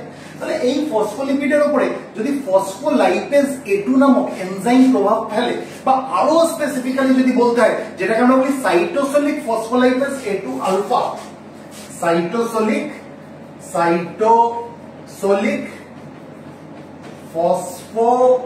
ফসফোলাইপেজ A2 আলফা, বা যদি এত বড় নাম মনে নাও থাকে আমরা এটাকে কি বলতে পারি, ফসফোলাইপেজ A2, ঠিক আছে। এই ফসফোলিপিডের উপরে যদি সাইটোসিলিক ফসফোলাইপেজ A2 আলফা বা ফসফোলাইপেজ A2 এটুকুনিও বলো, এই এনজাইম যদি প্রভাব ফেলে তাহলে ফসফোলিপিড থেকে কি হয়ে যাবে, অ্যারাকিডোনিক অ্যাসিড আলাদা হয়ে যাবে, ঠিক আছে। তাহলে কি আলাদা হয়ে গেল, অ্যারাকিডোনিক অ্যাসিড আলাদা হয়ে গেল। এটা নিয়ে আর আমরা ডিটেলসে যাচ্ছি না, আমরা কিন্তু এইগুলো নিয়ে অলরেডি আলোচনা করে নিয়েছি যখন আমরা এনএসএআইডি পড়েছিলাম। এবার এই অ্যারাকিডোনিক অ্যাসিডের একটা পাথওয়ে আমি কি বলেছি কিভাবে মেটাবলাইজ হয়, কক্স পাথওয়েতে, অর্থাৎ সাইক্লোঅক্সিজেনাস পাথওয়েতে। সেখানে আমরা কক্স 1 পড়েছি, কক্স 2 পড়েছি। এটা নিয়ে আজকে এখন আলোচনা করব না, ঠিক আছে, এটা নিয়ে এখন আলোচনা করব না। এই অ্যারাকিডোনিক অ্যাসিডের উপরে আরেক প্রকার এনজাইম প্রভাব ফেলে, যে এনজাইমটা বলে 5 লক্স বা 5 লাইপোক্সিজেনেস। এই যে 5 লক্স, এই যে এনজাইম, এই যে প্রোটিনটা, এটা কি, এটা হচ্ছে নিউক্লিয়ার মেমব্রেন প্রোটিন। মানে নিউক্লিয়াস যেটা রয়েছে তার যে মেমব্রেন, নিউক্লিয়ার মেমব্রেন, এই নিউক্লিয়ার মেমব্রেনের প্রোটিন, এটা কি, এটা হচ্ছে 5 লক্স। তাহলে কক্স নিয়ে আমরা আলোচনা করছি না, আমরা এক প্রকার নিউক্লিয়ার মেমব্রেন প্রোটিন বা এক প্রকার এনজাইম নিয়ে আলোচনা করছি, যেটার নাম হচ্ছে 5 লক্স, বা আমি আরেকটু যদি ডিটেলসে তার নাম বলি সেটা কি, সেটা হচ্ছে 5 লাইপোক্সিজেনেস। যখন এই অ্যারাকিডোনিক অ্যাসিডের উপরে 5 লক্স বা 5 লাইপোক্সিজেনেস নামক এনজাইম প্রভাব ফেলবে, তখন কি তৈরি হবে, তখন লিউকোট্রাইন তৈরি হবে। এক বিশেষ ধরনের আনস্টেবল ইন্টারমিডিয়েট ফর্মে লিউকোট্রাইন তৈরি হবে, যেটাকে বলা হয় লিউকোট্রাইন A4। আমি পুরো নামটা লিখলাম না লিউকোট্রাইন বলে, হ্যাঁ, মানে আমি একটু ছোট করে লিখলাম LTA4, মানে লিউকোট্রাইন A4। এই যে লিউকোট্রাইন A4 তৈরি হলো, এটা হচ্ছে এক প্রকার আনস্টেবল ইন্টারমিডিয়েট। এবার এই অ্যারাকিডোনিক অ্যাসিডের উপরে যখন 5 লক্স বা 5 লাইপোক্সিজেনাস যখন প্রভাব ফেলছে, তখন কি একবারেই লিউকোট্রাইন A4 তৈরি হয়ে যায়? না, এটা দুটো ধাপে হয়। কি হয়, প্রথমে অ্যারাকিডোনিক অ্যাসিডের উপরে কে প্রভাব ফেলছে, 5 লক্স প্রভাব ফেলছে, 5 লক্স অর্থাৎ 5 লাইপোক্সিজেনাস নামক এনজাইম প্রভাব ফেলছে। তাহলে এই যখন অ্যারাকিডোনিক অ্যাসিডের উপরে 5 লক্স যখন প্রভাব পেল, প্রথমে যে জিনিসটা তৈরি হয় সেটাকে বলে 5-HPETE। প্রথম যেটা তৈরি হলো সেটাকে বলে 5-HPETE, ঠিক আছে। এই যে ইন্টারমিডিয়েটটা তৈরি হলো 5-HPETE, এটার পুরো নাম হচ্ছে 5 হাইড্রোপারক্সি ইকোসা টেট্রাইনোইক অ্যাসিড। 5 হাইড্রোপারক্সি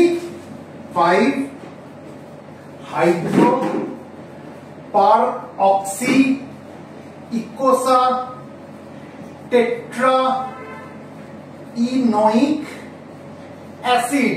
এত বড় নাম যদি মনে না থাকে মনে রাখার দরকার নেই, আমি যার জন্য বলছি ভেঙে ভেঙে পড়তে হবে। 5 হাইড্রোপারঅক্সি ইকোসা টেট্রা ইনোইক অ্যাসিড, টেট্রা ইনোইক একবারে বলতে অসুবিধা হবে, টেট্রা ইনোইক অ্যাসিড, 5 হাইড্রোপারঅক্সি ইকোসা টেট্রা ইনোইক অ্যাসিড। ঠিক আছে, এবার যখন এই 5-HPET তৈরি হলো, এর উপরে আবার কিন্তু এই 5 লাইপোক্সিজেনেজ এর উপরে অ্যাক্ট করবে, আবার 5 লক্সের আমরা প্রভাব দেখবো।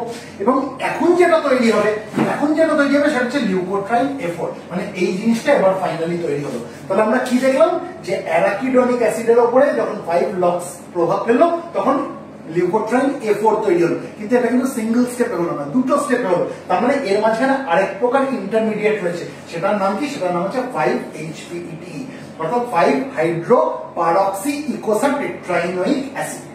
ক্লিয়ার এই অবধি? এবার যে লিউকোট্রাইন A4 যেটা তৈরি হলো, এটাও এক প্রকার আনস্টেবল ইন্টারমিডিয়েট, তার মানে এটাও নিশ্চয়ই কিছুতে কনভার্ট হবে। এবার এটা আমরা দেখো দুটো ফর্মে কনভার্ট হয়ে যায়। ঠিক আছে, যখন এই লিউকোট্রাইন A4 এর উপরে যখন লিউকোট্রাইন A4 হাইড্রোলেজ নামক এনজাইম প্রভাব ফেলবে, লিউকোট্রাইন A4 হাইড্রোলেজ যখন এই লিউকোট্রাইন A4 এর উপরে যখন লিউকোট্রাইন A4 হাইড্রোলেজ নামক এনজাইম প্রভাব ফেললো, তখন কি তৈরি হবে? লিউকোট্রাইন B4 তৈরি হবে, লিউকোট্রাইন B4 তৈরি হবে। আমরা এখন শুধুমাত্র এই পাথওয়েটা নিয়েই আলোচনা করব, আমরা এই পাথওয়েটা নিয়ে আলোচনা করব না, কারণ এই পাথওয়েতে যে লিউকোট্রাইন গুলো মানে তৈরি হবে সেগুলো পরে সিস্টিনিল লিউকোট্রাইন। আর এই যে পাথওয়েটা লিখেছি এখানে, এই যে লিউকোট্রাইন B4 যেটা তৈরি হয়েছে, এটাকে বলা হয় নন সিস্টিনিল লিউকোট্রাইন। কেন এদিকে লিউকোট্রাইন গুলোকে সিস্টিনিল লিউকোট্রাইন বলা হচ্ছে আর কেন এই লিউকোট্রাইনটাকে নন সিস্টিনিল লিউকোট্রাইন বলা হচ্ছে? তার কারণ হচ্ছে যে লিউকোট্রাইনের মধ্যে সিস্টিন থাকবে তাকে বলে সিস্টিনিল লিউকোট্রাইন, আর যে লিউকোট্রাইনের মধ্যে সিস্টিন থাকবে না তাকে বলে নন সিস্টিনিল লিউকোট্রাইন। এইদিকে আমরা কি পাবো? সিস্টিনিল লিউকোট্রাইন্স পাবো। যেমন কি কি পাবো? লিউকোট্রাইন C4 পাবো, লিউকোট্রাইন D4 পাবো, লিউকোট্রাইন E4 পাবো। ঠিক আছে, প্রথমেই তো এতগুলো তৈরি হবে না, প্রথমে লিউকোট্রাইন C4 তৈরি হবে। আমরা দেখবো, মানে এগুলো নিয়ে এখন আলোচনা করছি না। কেন আলোচনা করছি না? তার কারণ হচ্ছে এই যে সিস্টিনিল লিউকোট্রাইন্স, আমি খালি সিস্টিনিল লিউকোট্রাইন্স বলে লিখে রাখছি, এদিকে আমরা পাবো সিস্টিনিল লিউকোট্রাইন্স। এই সিস্টিনিল লিউকোট্রাইন্স এর প্রভাব আমরা কোথায় দেখতে পাবো? ব্রঙ্কিয়াল টিউবস এর মধ্যে। মানে এই সিস্টিনিল লিউকোট্রাইন্স গুলো কি করবে? ব্রঙ্কিয়াল টিউবকে ইনফ্লেম করে দেবে। আর যেহেতু ব্রঙ্কিয়াল টিউবকে ইনফ্লেম করে দেবে, তার লিউমেন্টার ভেতরে যে জায়গাটা সেটা ছোট হয়ে যাবে, তাই হাওয়া চলাচলের অসুবিধা হবে, যেটা আমরা অ্যাজমায় দেখতে পাই। তাই এটা নিয়ে তো এখন আমরা আলোচনা করছি না, আমরা ব্যথা নিয়ে আলোচনা করছি, কিভাবে ইনক্রিজ সেন্সিটিভিটি অফ পেন হচ্ছে because of this 5 locks pathway, সেটা নিয়ে আলোচনা করছি। তাহলে এই সিস্টিনিল লিউকোট্রাইন্স নিয়ে আমরা আলোচনা করব না। তার মানে ব্যথার সঙ্গে রিলেটেড কোনটা? এই পাথওয়েটা, যেখানে আমরা নন সিস্টিনিল লিউকোট্রাইনের প্রোডাকশন দেখছি, অর্থাৎ লিউকোট্রাইন B4। এই লিউকোট্রাইন B4 কি? এটা হচ্ছে নন সিস্টিনিল লিউকোট্রাইন, কারণ এর মধ্যে আমরা কোনো সিস্টিন দেখতে পাবো না। এই যে লিউকোট্রাইন B4 তৈরি হলো, এটা কি? এটা হচ্ছে প্রো ইনফ্ল্যামেটরি মিডিয়েটর। নাম থেকেই বুঝতে পারছি লিউকোট্রাইন B4 কি? এরা কি করবে? ইনফ্ল্যামেশন করাতে সাহায্য করবে। এরা কি করবে? এরা প্রো ইনফ্ল্যামেটরি কিছু সাইটোকাইন্স আছে, তাদের প্রোডাকশনকে স্টিমুলেট করবে। আর যদি এই প্রো ইনফ্ল্যামেটরি সাইটোকাইন্স গুলো প্রোডাকশনকে স্টিমুলেট করে, তাহলে কি হবে? টিস্যুতে ইনফ্ল্যামেশন হবে। শুধু এখানেই তারা ক্ষান্ত হলো না, এরা কি করলো? এরা নিউট্রোফিলকে রিক্রুট করবে এবং তাকে অ্যাক্টিভেট করবে।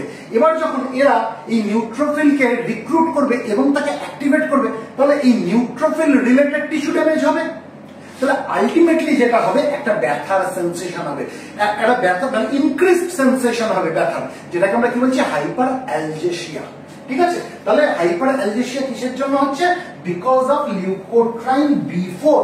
তাহলে আমাকে যদি এই লিউকোট্রাইন B4 এর প্রোডাকশনকে কমাতে হয়, তাহলে আমাকে এই 5 লাইপোক্সিজেনেজ এনজাইমটাকে ইনহিবিট করতে হবে। আমি যদি 5 লাইপোক্সিজেনেজ এনজাইমকে ইনহিবিট করতে পারি, তাহলে লিউকোট্রাইন B4 সেভাবে তৈরি হবে না। আর লিউকোট্রাইন B4 সেভাবে তৈরি না হলে কি হবে? ইনফ্ল্যামেশন কন্ট্রোল হবে, তাই তো? কিন্তু এখানে নন স্টেরয়েডাল অ্যান্টি ইনফ্ল্যামেটরি ড্রাগস এর কোনো রোল নেই, সেটা আমরা কক্স পাথওয়েতে পড়েছি। ঠিক আছে, এবার আমরা দেখবো যে কি কি জিনিস আছে। এখন আলোচনা করবো না, আমরা যখন ওষুধ নিয়ে পড়বো তখন ডিটেলসে পড়বো, যেটা লক্স পাথওয়ের উপরে কাজ করে তখন আমরা আলোচনা করবো।